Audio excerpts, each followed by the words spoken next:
Seu cinto de segurança em caso de extremidade, ajuste o puxão da tira. Para soltá-lo, levante a parte externa da fivela. Em situação de emergência, esta aeronave possui as seguintes saídas: duas portas à frente, duas janelas sobresadas e duas portas atrás. Lembramos que a saída mais próxima poderá estar atrás de você. Ocorrendo uma emergência, sinais luminosos indicarão o caminho para as saídas.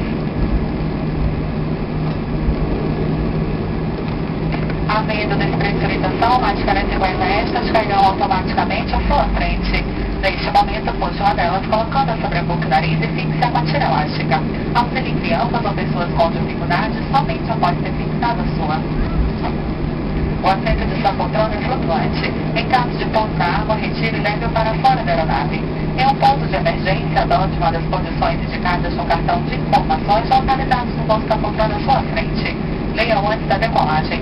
Em caso de dúvida, chame os nossos comissários.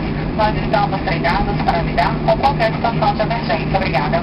Ladies and gentlemen, good morning. On behalf of this website team, would like to call aboard number flight to Recife. For the call, the neck of your seat must be in the right position, the tray tables will up and the seatbelt fastened. To fasten your seatbelt, set the relativity to the book and adjust the pulling the strap. To open the book of the belt flap. The emergency exits are located to doors forward, to windows over the wings, and to doors to the rear. We realize that your exit may be behind you. Illuminate this back to the emergency exit. In case of extended compression, officer beds will release automatically from the overhead panel. All the beds towards you and set to activate on overhead. Adjust your mask first, then help the others. Your seat cushions is vulnerable. In case of disease, remove it and take it with you. In case of an emergency, allow you to choose one of the protective positions indicated in the safety instruction card. Thank you.